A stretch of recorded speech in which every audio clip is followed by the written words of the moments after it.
Just a nurse. That's what they said when Danielle Ross walked past the nurse's station, her badge catching the fluorescent light for exactly 1 second before she turned away. They didn't know. He had no idea. Nobody at Oak Creek Memorial knew that the woman checking vitals on the cardiac unit had once pulled 3 men from a burning Humvee in Tikrit while rounds shredded the metal around her head, her hand steady enough to apply tourniquets in the dark.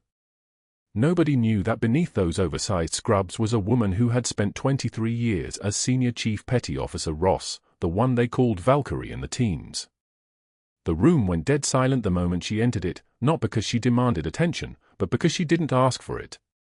Oak Creek Memorial in Norfolk smells like industrial antiseptic and something else, something underneath. Fear, maybe. Or just the particular exhaustion that clings to hospitals at 7 in the morning when the night shift is dragging its feet toward the exit and the day shift hasn't yet arrived with its coffee and false optimism. The fluorescent lights hum overhead with the kind of relentless constancy that makes your teeth ache after the 3rd hour. Linoleum so polished it reflects the exhaustion on every face who walks across it, nurses, doctors, families, the dying, the barely living. Danielle moved through this landscape with the kind of quiet efficiency that people mistake for invisibility. 2 sizes too large, her scrubs hung loose on her frame.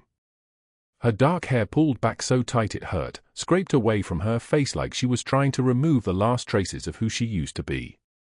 She had chosen this, the anonymity. The small things. The way people looked through her instead of at her. 8 years she'd been doing this, moving from one temporary assignment to another, never staying long enough to make friends, never staying long enough for anyone to ask the questions she couldn't answer. Not her sister. Not her grown son who still called on Sundays and heard only the edited version of her days. How's work, Mom? Fine, honey. Quiet. He didn't need to know where the nightmares came from or why she sometimes woke at 3 in the morning gasping like she'd been underwater for hours. He didn't need to know that her hands, the ones now checking the medication tray with mechanical precision, had once performed 17 field surgeries under mortar fire with nothing but a headlamp and muscle memory and the kind of prayer that doesn't require words. The cardiac unit on the 4th floor of Oak Creek Memorial was her kingdom in the way that nowhere could be a kingdom anymore. She moved past the nurse's station, where someone had left a container of yogurt that had started developing its own ecosystem, and slipped into room for 12 where Marcus Chen sat propped up on 3 pillows, his sightless eyes pointed at the corner where the morning light didn't reach. Danielle had learned that blind patients needed different information. Less visual, more tactile. Presence announced not by appearance but by sound, by the specific way her badge swung from its lanyard, by the whisper of her shoes on the tile floor. "Morning, Marcus," she said, her voice the kind of quiet that carried weight. Controlled. Measured. The same voice she'd used to give orders to younger soldiers, stripped now of all authority, reshaped into something that sounded almost apologetic. "Checking your vitals. You're going to feel the cuff." She wrapped the blood pressure cuff around his left arm, her fingers brushing his skin with the kind of gentleness that came from having seen what blood pressure of 70/40 looked like on a 19-year-old kid from Kandahar who'd stepped on an IED. His arm was scarred. Not fresh scars, but old ones, the kind that had faded into the landscape of his skin. On his right forearm, a tattoo in military stencil, Ross. Her last name. Her rank designation from the days when she'd been more than a woman checking blood pressure cuffs. Danielle's eyes lingered on it for exactly 1 second longer than they should have, and then she looked away, swallowing something hard and bitter that had no name. "How's the pain today?" she asked, pulling the stethoscope from around her neck with a soft metallic whisper. "Low," Marcus said. His voice sounded like gravel in a coffee can, a smoker's voice, or maybe just the voice of someone who'd learned not to waste energy on unnecessary words. "Better than yesterday." She placed the stethoscope against his chest, listening to the steady percussion of a heart that beat like an engine, reliable and present. Sinus rhythm. That's what she heard. That's all any of them ever heard until the moment a heart decided to stop being reliable, until everything changed in the space of a single skip beat. She'd heard that rhythm change before. She'd heard it change and not come back. "Good," she said, pulling the stethoscope away. Your oxygen saturation is solid. 98%. In her locker on the basement level, in the break room that smelled like burnt coffee and the lingering ghost of someone's tuna sandwich from 3 days ago, Danielle kept a jacket that didn't fit anyone anymore. It was old, the color had faded from navy to something that looked like storm clouds, and sewn into the lining with careful stitches was a patch. Faded. Barely visible unless you knew to look for it. Special Forces unit patch, the kind of thing that meant something once, when she was someone different. Someone with a rank and a call sign and a purpose that existed outside the hospital walls. She touched it every morning before her shift, pressing her palm flat against the fabric like she was checking the pulse of someone she used to know. Her hand shook slightly as she closed the locker. Not fear. Not anymore. Fear was something that required a future. This was just muscle memory, the small tremor that came from hands that had learned their steadiness in places where the alternative was failure, and failure meant somebody's child didn't come home. She steadied herself against the locker door, took one measured breath, and pressed her forehead against the cool metal. That's when she heard Dr. Sterling's voice in the hallway above, traveling down through the ventilation system like smoke through water. He was on his phone. She could tell by the particular tone he used, the one that cost money to develop, the one they taught in leadership seminars at Georgetown. She didn't listen on purpose. But hospital hallways carry sound in strange ways, and his words fell through the ventilation grates like small stones. The duplicate charges are in the system, he was saying. No. I've already explained it to the billing department. Equipment rotation. Standard procedure. Pause. The kind of pause that means someone is lying and knows they're being called on it. I don't care what anyone questioned. We handle it internally. That's what the arrangements are for. Danielle sat on the bench in front of the lockers, her hands folded in her lap like a civilian. Like someone whose hands had never done anything except what hospitals asked them to do. Like someone who had never learned that composure was just another word for control, and control was the only thing that separated the living from the dead in places where the emergency room didn't have a roof. What happened next didn't just change the morning. It changed everything. An alarm started screaming from somewhere on the cardiac unit. Not the quiet electronic beeping that meant something needed adjustment, but the full-throated wail of a code alert. Without thinking, and the without thinking was the dangerous part, the part that proved she'd never actually stopped being who she used to be, Danielle was moving. Her locker door swung shut behind her with a soft metallic click. Her feet took the stairs 2 at a time. Her badge bounced against her ribs in a rhythm that almost matched the rhythm of her heart. Dr. Sterling stood in the hallway on the 4th floor, his expensive watch gleaming as he held his phone, his eyes narrowing as he watched Danielle move past him toward the code. She didn't look at him. But she felt the weight of his attention, the way his expression shifted from annoyance to something more complicated. Something like recognition, maybe. Or calculation. The kind of look a man gives something that has suddenly become a problem instead of remaining invisible. She had seen that look before. Not here. But before. Room 347 smelled of antiseptic and fear.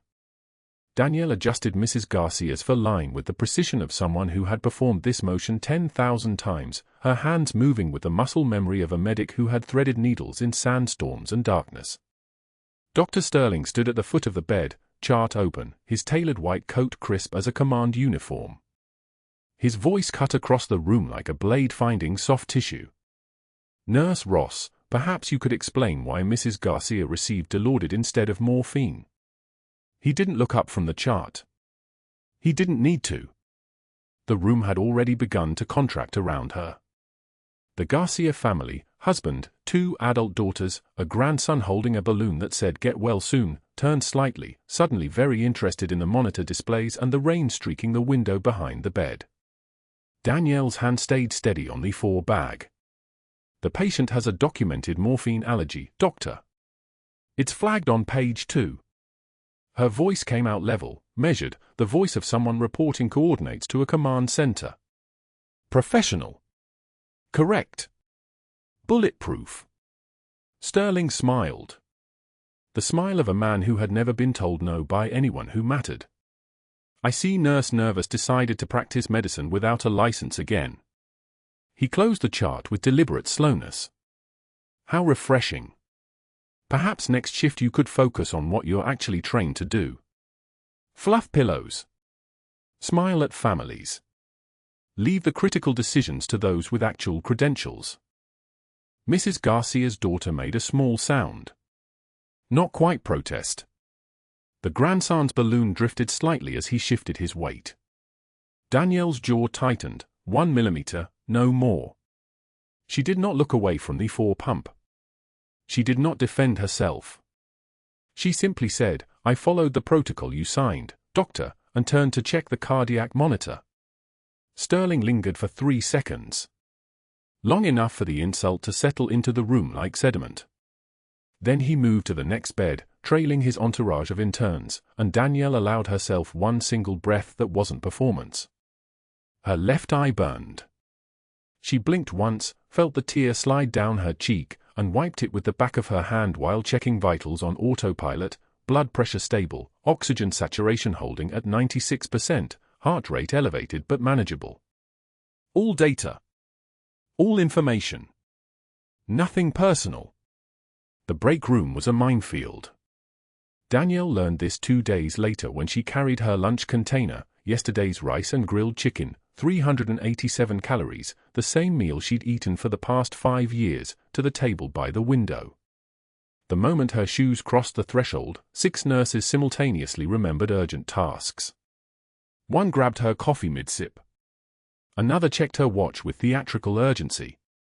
A third said, "Oh, I just remembered, supply room inventory," and left her clipboard behind in her haste.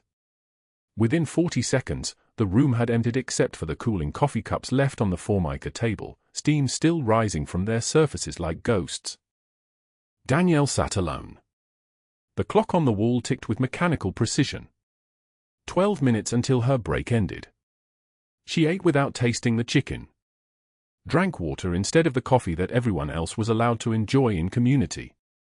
The isolation wore specific textures, the sharp sting of being deliberately unseen, the weight of colleagues' eyes avoiding her in the hallway, the particular silence that comes from being professionally erased. That night, she lay in her apartment and did not call her son. She did not call her sister. She showered away the hospital smell, that mixture of bleach and human suffering that never quite washes off, and sat on her bed in the dark, staring at the photograph on her nightstand that she turned face down every morning. Senior Chief Petty Officer. 20 years. Somewhere else. Someone else. The next morning, the unit board announced her destruction in red ink. The fabricated write-up was posted at 7:15, precisely when the day shift change would ensure maximum visibility. Danielle saw it while checking the staffing assignments for the day, her eyes catching on her own name first, D. Ross, underlined twice. Below it, in Sterling's precise handwriting, disciplinary action. Insubordination. Unauthorized medication changes. Failure to follow chain of command. The dates were wrong. The incidents were invented. But the ink was real, and so was the signature at the bottom. By 8 o'clock, 12 staff members had seen it. By 8:30, everyone knew. The whispers moved through the unit like a contagion, quiet, efficient, designed to reach every ear while maintaining plausible deniability. She heard fragments in the medication room. A statement about her questionable judgment. A concern about patient safety. A nurse she'd trained for 6 months suddenly became very busy whenever Danielle entered a room. Sterling watched from his office doorway. Arms crossed. Smirk in place. The expression of a man who had just moved his pieces into position and was waiting to see if she would break. If she would cry. If she would defend herself and prove the insubordination claim true. Danielle stood before the board at 8:47, reading her own professional execution in red ballpoint pen. She did not look at her colleagues, though she sensed them watching, some with pity, some with the careful distance of people protecting their own positions. Her hands did not shake. Her breathing remained even. But her left eye burned again, and this time she did not stop the tear. It traced her cheek slowly, deliberately, while her entire body remained still as a soldier at attention. She wiped the tear away with the pad of her thumb. Turned. Locked eyes with Sterling across the 30 feet of hallway that separated them. Saw his smirk flatten with a precise moment when he realized she was not breaking. That she was not running. That she was standing in the ruins of her anonymous life and meeting him as an equal. "I've been dismissed by better men than you," she said. Her voice was soft. But it carried, past the nurses, past the monitors beeping in patient rooms, past the fluorescent hum of institutional lights. It carried like a command that had been obeyed by soldiers in rubble and darkness. The hallway went so quiet you could hear the rain outside against the windows. Sterling's jaw tightened. His smirk vanished. For 2 seconds, just 2, Danielle watched the calculation happen behind his eyes. The realization that intimidation wasn't working. That professional destruction required different tactics. That this woman would not be frightened into compliance, and fear was his only language. That afternoon, the break room continued its silence. But it was a different silence now. When Danielle sat at the table, no one fled. They simply stopped talking. They became monuments to avoidance, eating their lunches without joy or conversation, moving around her like water around stone. It was, somehow, worse than the flight had been. By the third shift, she noticed Sterling had changed medications on Marcus Chen's chart without consulting anyone. The cardiac meds were reduced, metoprolol decreased from 50 milligrams to 30, lisinopril discontinued entirely. Danielle pulled up the orders in the computer system and found no documentation. No clinical justification. No note from the attending cardiologist explaining the decision. Just changes, retroactively ordered as though they'd always been protocol. She flagged it to the charge nurse, Sarah Mitchell, who had trained under her 3 years ago and now refused to make eye contact. "Sarah, these changes to Chen's protocol, they're not documented. His rhythm's unstable. Reducing the beta blocker could be dangerous." Sarah's voice came out tight, controlled, like someone reading from a script written by someone else. "Dr. Sterling adjusted the protocol this morning. Is the cardiologist on the case? I'm sure he has his reasons." She turned away. End of conversation. Danielle's hands trembled, not from fear, but from the specific frustration of watching patient safety evaporate into institutional cowardice. She closed the chart and did not speak again about Marcus Chen's medications. But her eye stayed on the monitor outside his room that night, watching the rhythm, watching the man who was blind to the world but not to danger. That evening, her apartment door was unlocked when she came home at 9 p.m. She had locked it. She always locked it. Her keys were still in her hand, still trembling slightly from the shift, and she stood in the doorway with the hallway light illuminating the darkened living room until she heard movement. "Mom." Her son's voice came from the kitchen. Daniel, 34, a software engineer who lived 3 hours north and worked in Richmond, who rarely came home without calling first.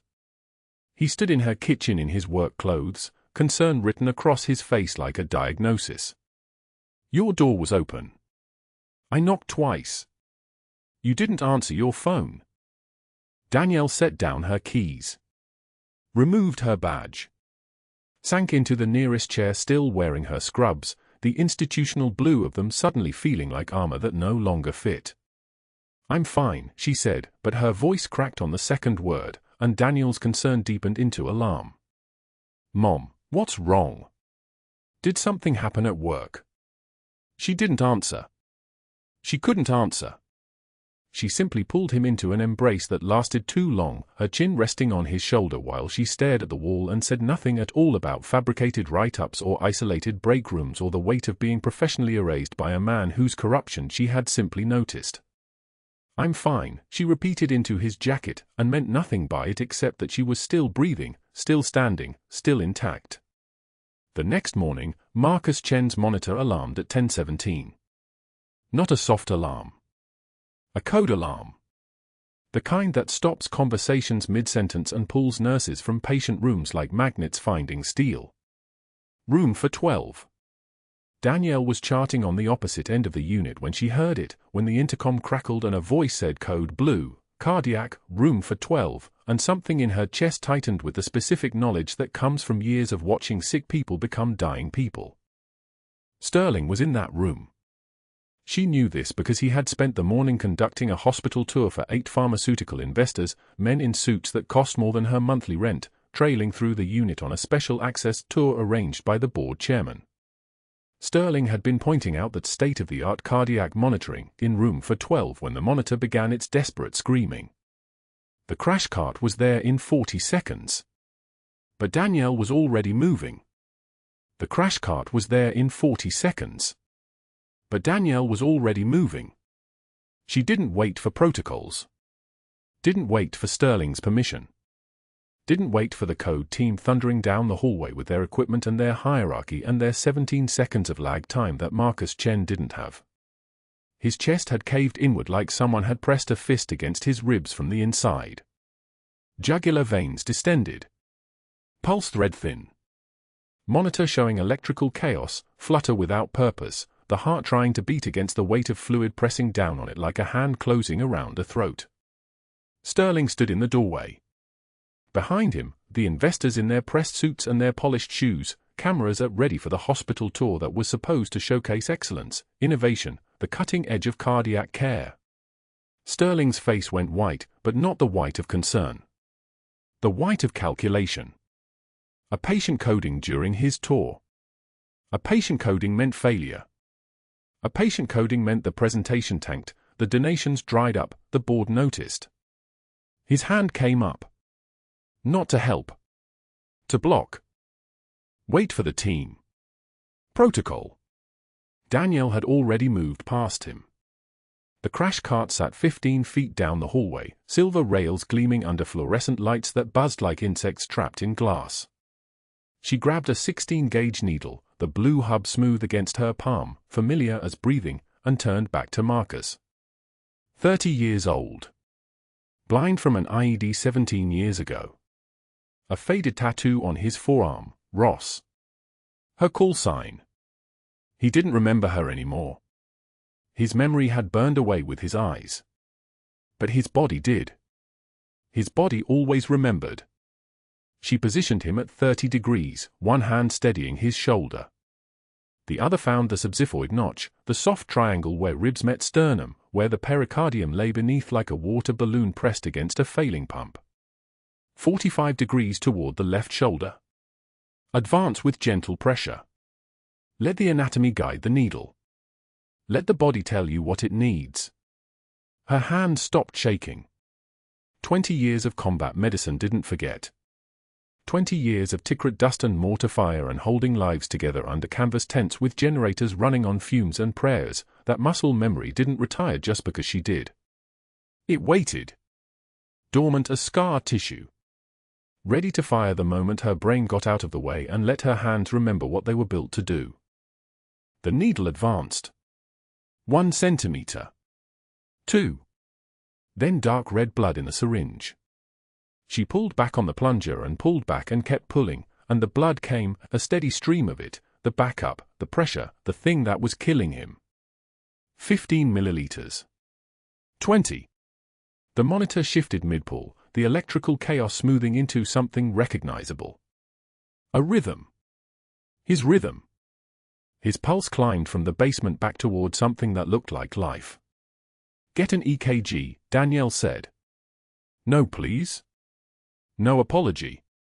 Just the voice of someone who had done this before, who had done this in sandstorms and under sniper fire and with nothing but gauze and will and the kind of certainty that comes from having already survived the worst. The nurses who had frozen unfroze. One moved toward the defibrillator. Another was already running the 12 lead.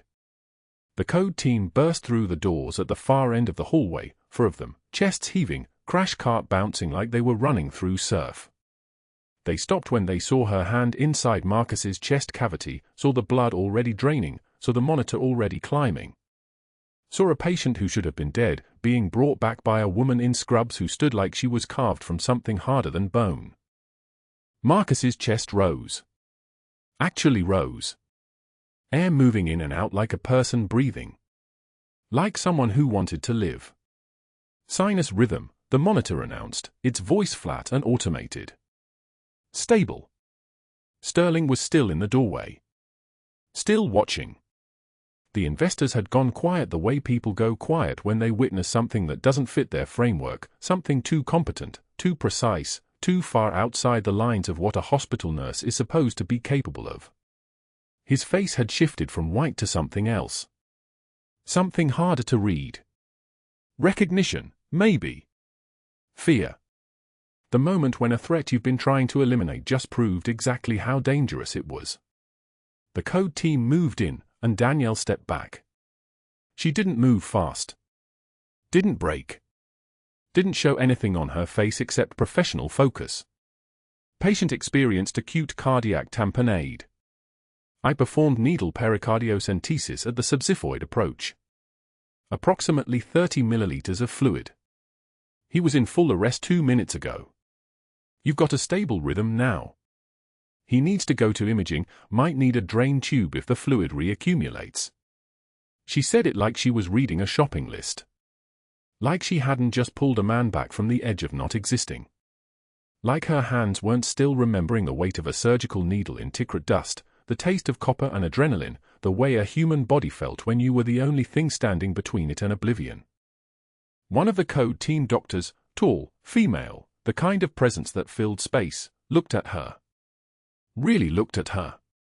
Where did you learn to do that? Danielle didn't answer. Already moving to wash her hands.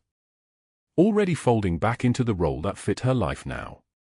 Just something they teach in advanced nursing certification, she said, and the lie was smooth as glass because it had been practiced, rehearsed, perfected across 6 months of being invisible in a hospital where she was supposed to stay that way.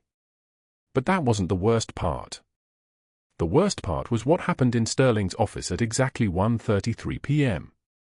She knew the time because she was checking her watch, wondering if Marcus's family had been called, wondering if someone was sitting with him so he wouldn't wake up alone in a dark room that was darker than it had ever been. She was pulling a fresh syringe from the supply closet when her phone buzzed. Text from the HR department. Please report to Dr. Sterling's office immediately. Not a request. The message was formatted like one, but the tone was a command. Sterling was on the phone when she arrived, the door open like an invitation, his voice low and smooth like oil on water. Yes, absolutely, she's a tremendous liability. I'll have her processed within the hour. HR is already prepared with the paperwork. We'll say it was insubordination. He saw her in the doorway and smiled. The kind of smile that didn't reach anything behind the eyes. She just performed an unauthorized procedure on a patient. Violated protocol. Endangered lives. The irony was a blade. He ended the call and gestured to the chair across from his desk. Leather chair. Expensive. The kind of furniture that cost more than some people made in a year. Sit, Ms. Ross. She didn't sit. You just saved a patient's life, he said, his voice carrying the weight of a threat wrapped up in congratulations. That was impressive. The kind of impressive that raises questions. Questions about credentials. Questions about your background. Questions about why a basic RN is suddenly performing interventions that require fellowship training. Danielle's jaw didn't clench. Her voice didn't rise. The composure held like a dam holding back everything underneath.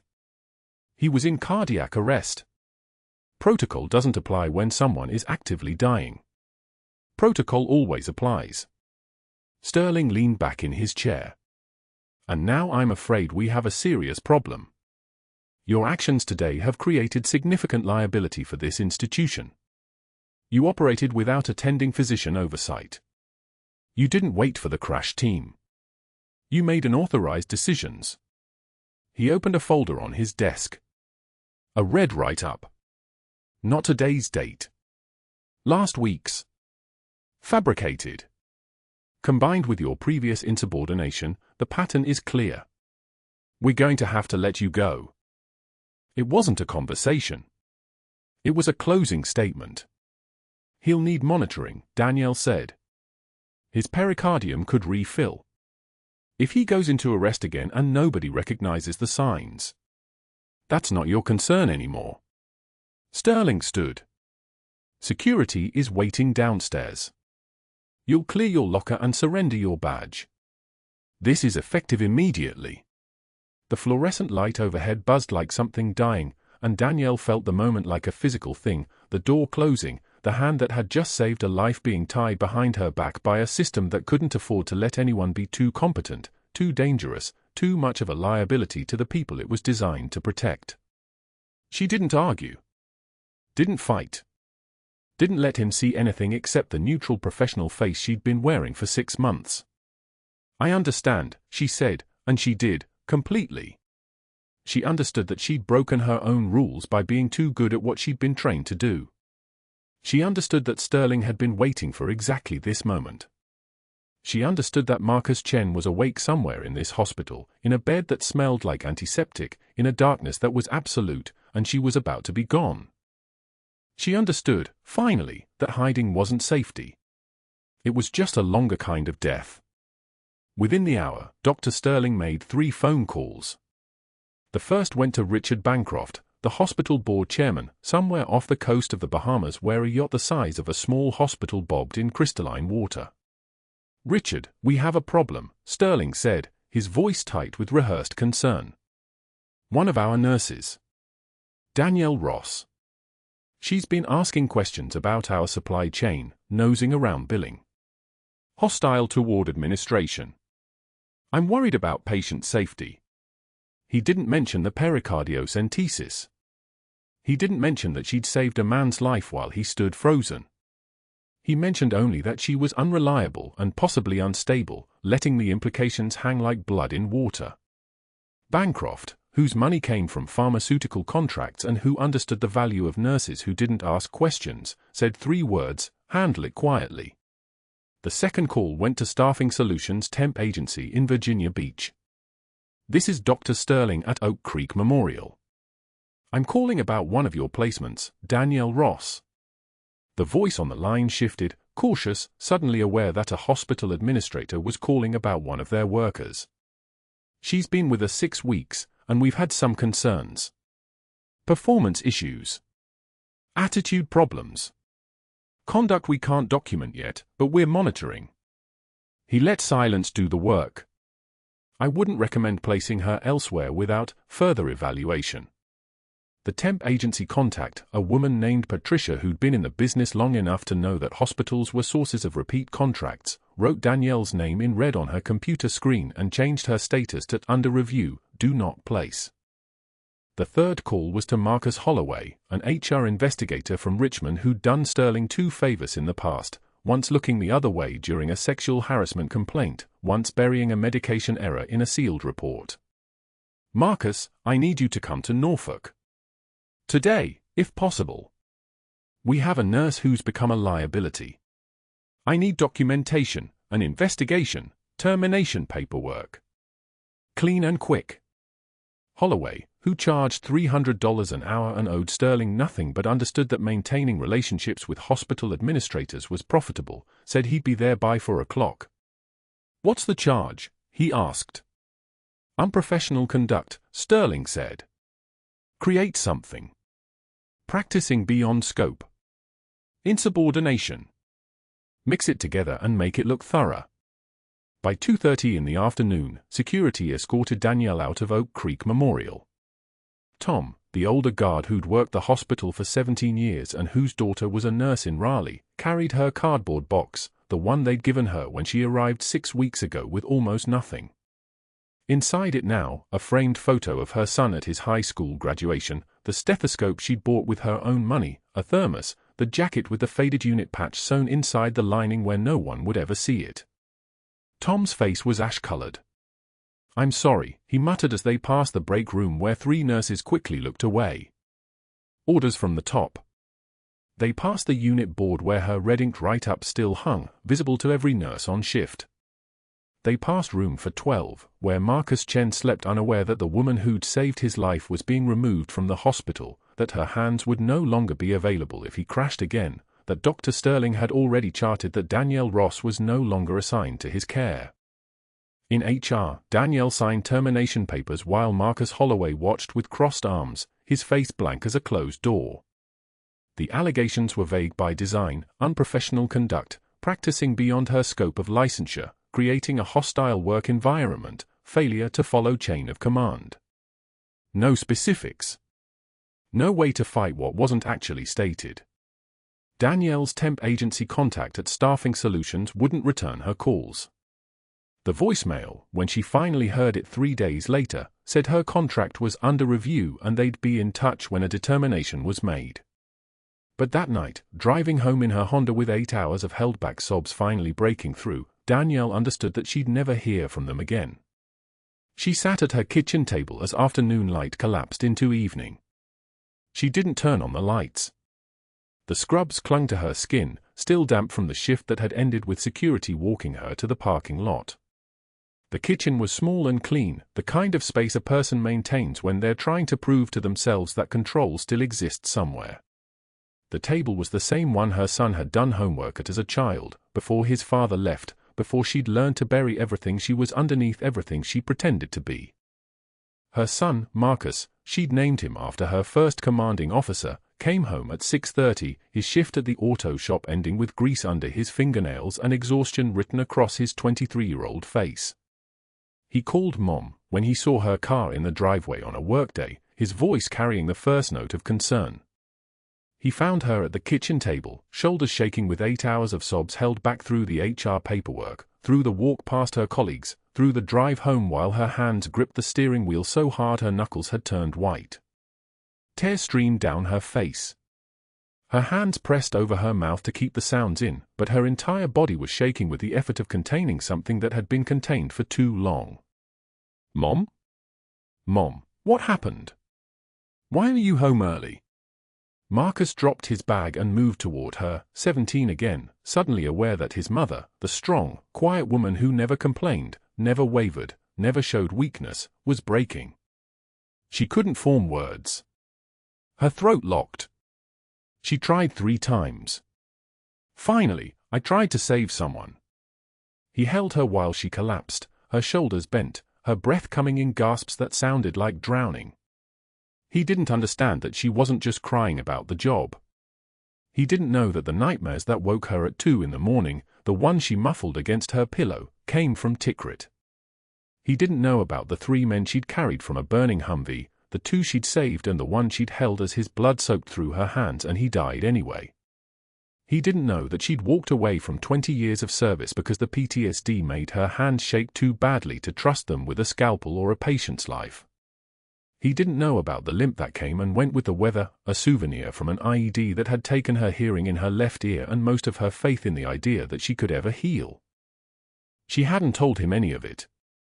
Not because she didn't trust him, but because speaking the things aloud would make them real in a way that nightmares, terrible as they were, had never quite managed.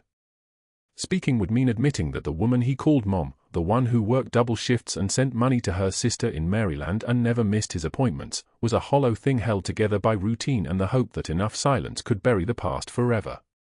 She'd kept it all locked inside where it belonged, where it couldn't hurt anyone else. That night she didn't sleep. She sat on her bed in the darkness, still in her scrubs, and listened to the sound of her own breathing, the hiss of air through her lungs, the way the old apartment settled around her like something tired. She thought about Marcus Chen's hand on the pericardiocentesis tray, about his trust in her steady hands. She thought about the unit patch, still hidden inside the jacket lining, still secret, still waiting.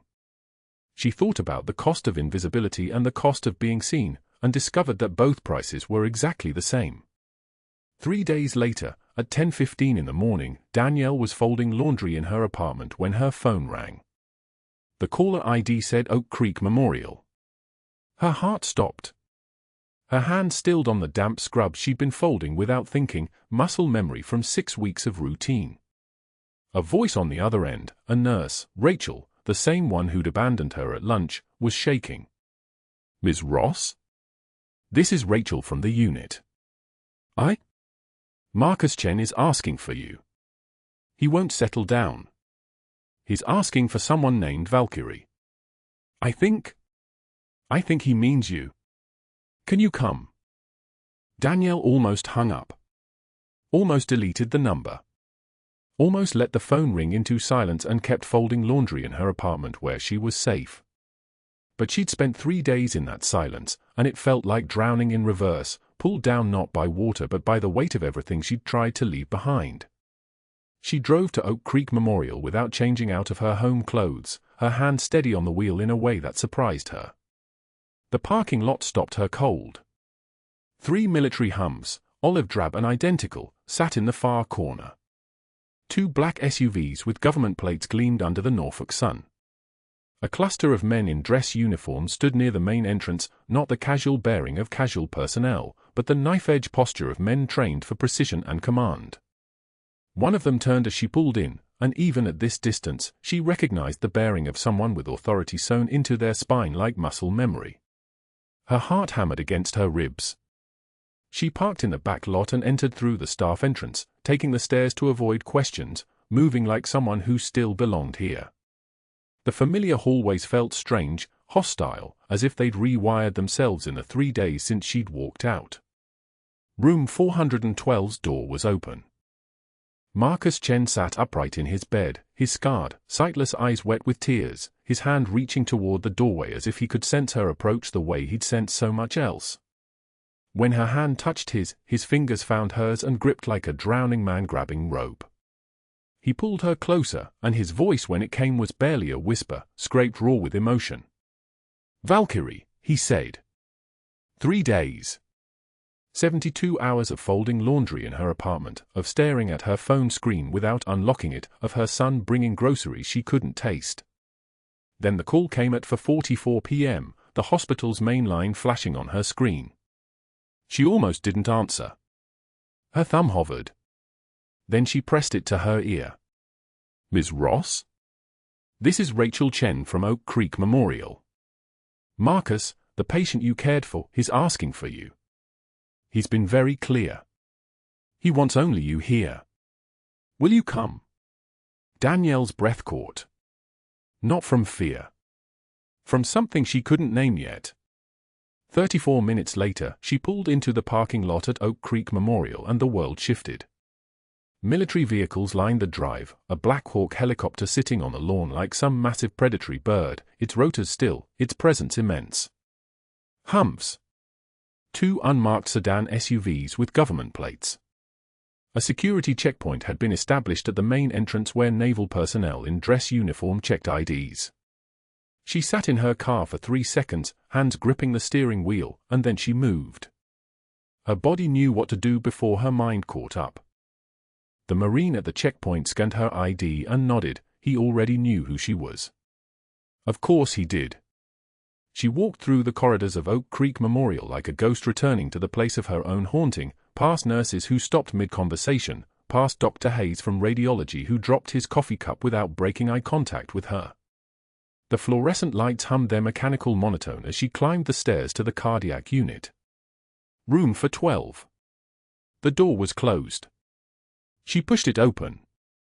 Marcus Chen sat upright in bed, his sightless eyes fixed on the sound of the door, his head turning toward her with the precision of radar locked on target.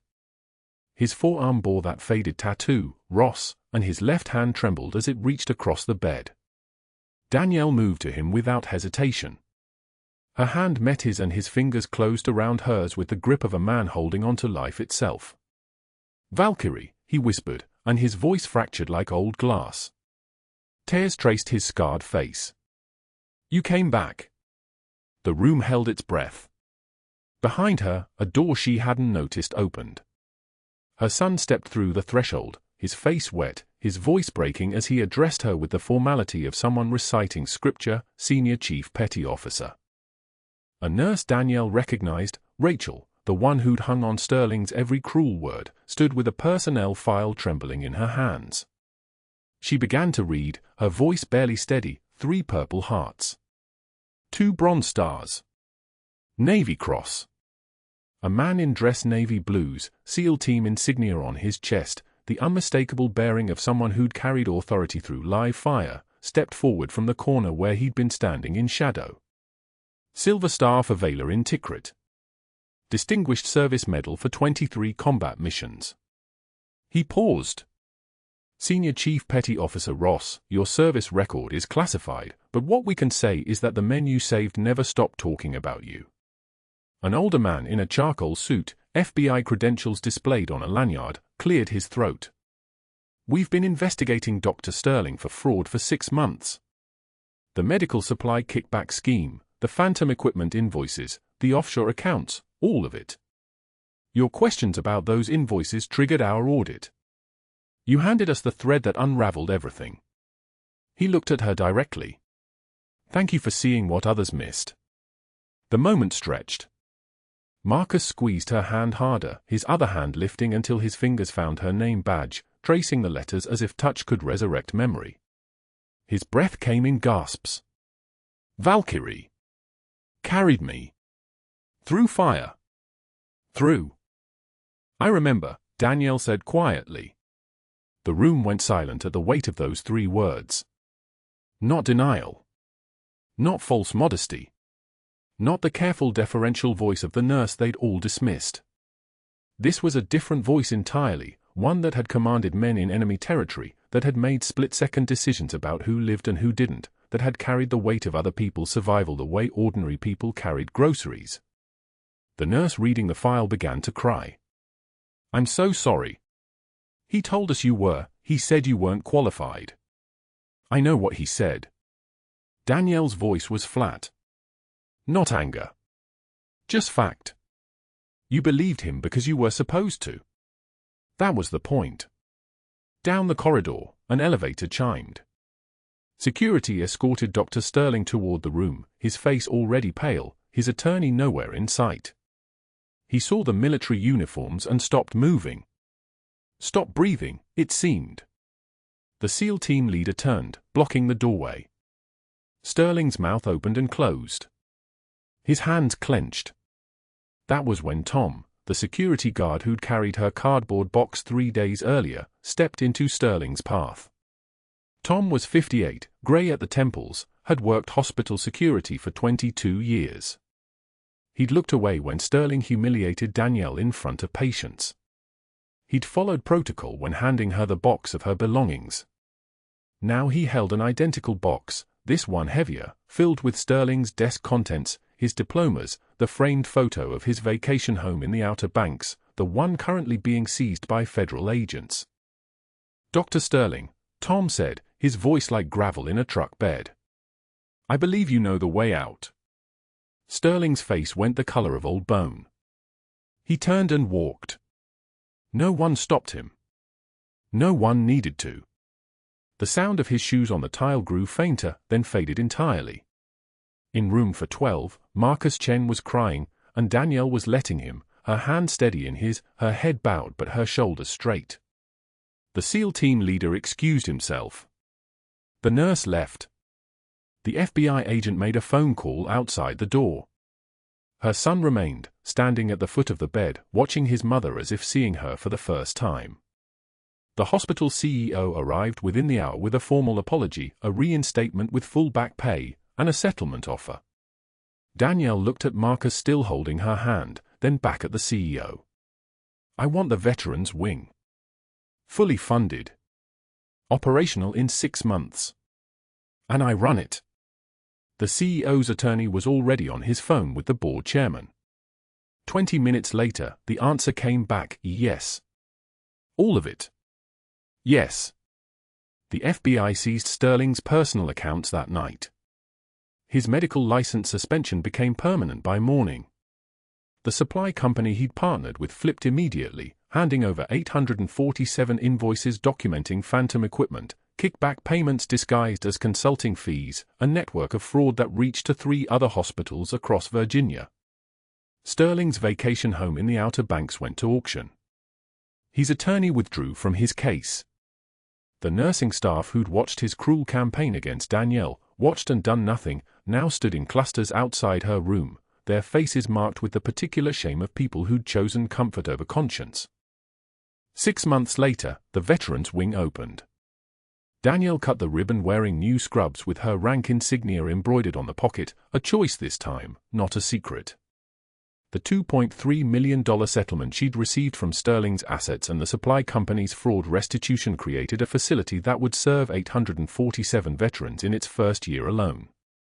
Marcus Chen, his vision partially restored by the surgery Sterling had denied him for cost considerations, volunteered twice a week, his fingers sometimes reaching out to touch Danielle's arm as she passed, grounding himself in the reality of her presence.